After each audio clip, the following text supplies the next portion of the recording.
is the golden age of Greece, a unique window of time that gives birth to Western ideals of beauty, science, art, and a radical new form of government: democracy. To immortalize those ideals, the Greeks build what will become the very symbol of Western civilization: the Parthenon. The restoration team has taken over 30 years and spent well over $100 million restoring what the ancient Athenians built in just 8 or 9 years. It is clear today's technology can only take the team so far. To rescue the Parthenon, these modern architects, stonemasons, and archaeologists must unlock the engineering secrets of the ancient Greeks. Up next, Secrets of the Parthenon.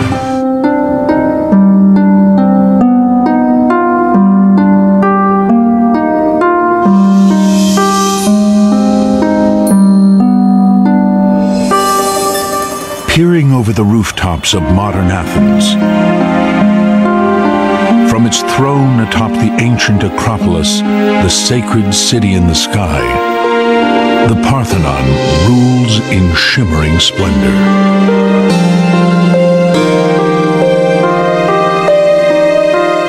Even in its present form, a stark marble ruin, the Parthenon is revered as an icon of Western civilization. Its shapely muscular columns, crowned with majestic capitals, are the very symbol of the classical world. Its height and width define perfect proportions. Its original sculptures have been looted and lusted after for their beauty. And if imitation is the sincerest form of flattery, the Parthenon reigns as the most copied building in the world. From the French Parliament to the US Supreme Court to banks, museums, and countless buildings that aspire to convey wealth, culture, and power. The Parthenon remains an enduring symbol. It was built to glorify Athens, but has taken on a much greater meaning. Despite the destructions of time and man, it still represents the highest level of human creativity. But as magnificent as the Parthenon is today, it is a shadow of its former self. 2,500 years ago, the Parthenon was built as the crowning achievement of classical Greece. It towered on the Acropolis, at the center of a complex of temples and altars, vividly painted and adorned with statues of mortal and immortal greats. The most prominent sculpture stood inside, a 40-foot-high gold and ivory statue of Athena Parthenos, the patron goddess of Athens.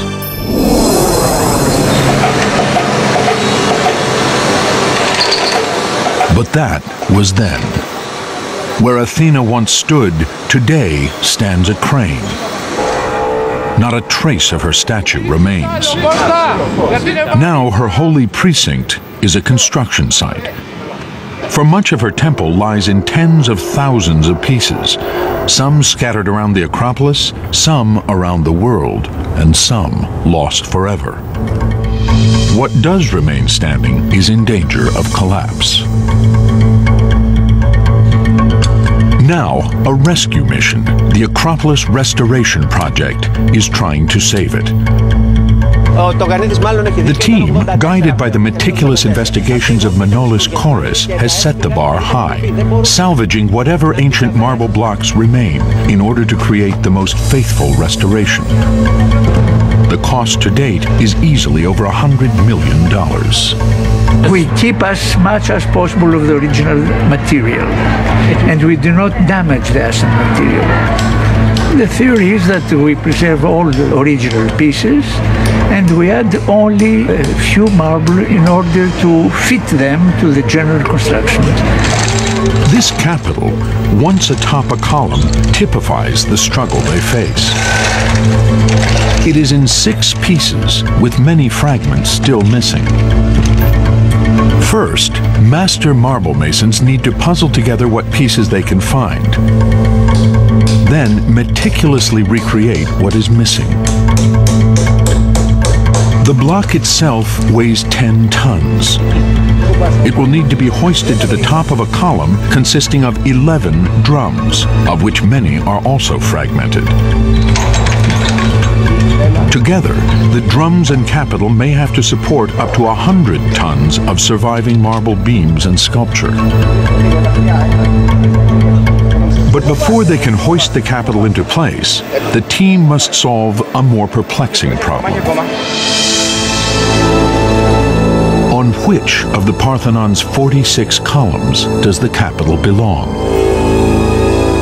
For although the Parthenon may appear to be one giant building kit with interchangeable parts, it's not.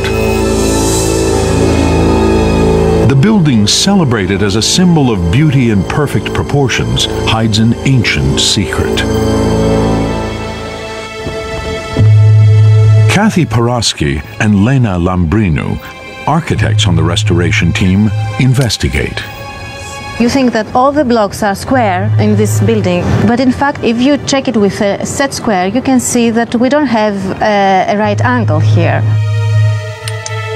And when Paraski places her book on one end of the stylobate, the Parthenon's foundation, it can't be seen from the other end. This is because there is a curve in the middle of the lines and the stylobate, about 6 3/4 centimeters high.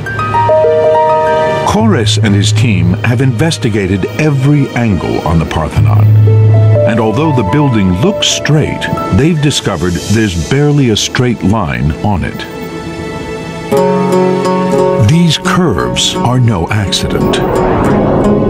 They start with the foundation, or stylobate. Each of the 46 columns has a gently curving profile and leans inward.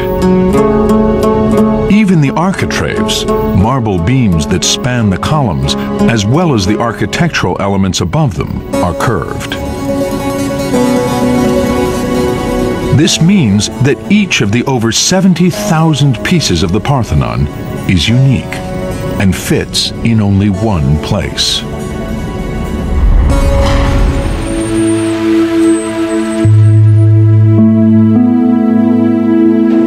Paraski took on the Herculean task of working out the original positions of 700 scattered blocks from the long inner walls of the temple. Although the blocks seem the same, each block is different. Each one has its own individual, unperceivable information, the cuttings, the heights, and we're talking about differences of 1/10 of a millimeter here. That's about the thickness of a hair. The Parthenon is a 20,000-ton, 70,000-piece, 3-dimensional jigsaw puzzle. And worse, it's a puzzle that doesn't include instructions. No one has found anything resembling architectural plans. Where are they written, these things? Where are they writing? Today we have so many papers, we have computers, we have everything. How they are doing and how they communicate, and we're going so quickly in 8 years. I cannot understand, I cannot imagine. How did the ancient Athenians build the Parthenon with such precision in less than 9 years? And why with these subtle curves and few right angles? How can the modern restorers faithfully repair and reassemble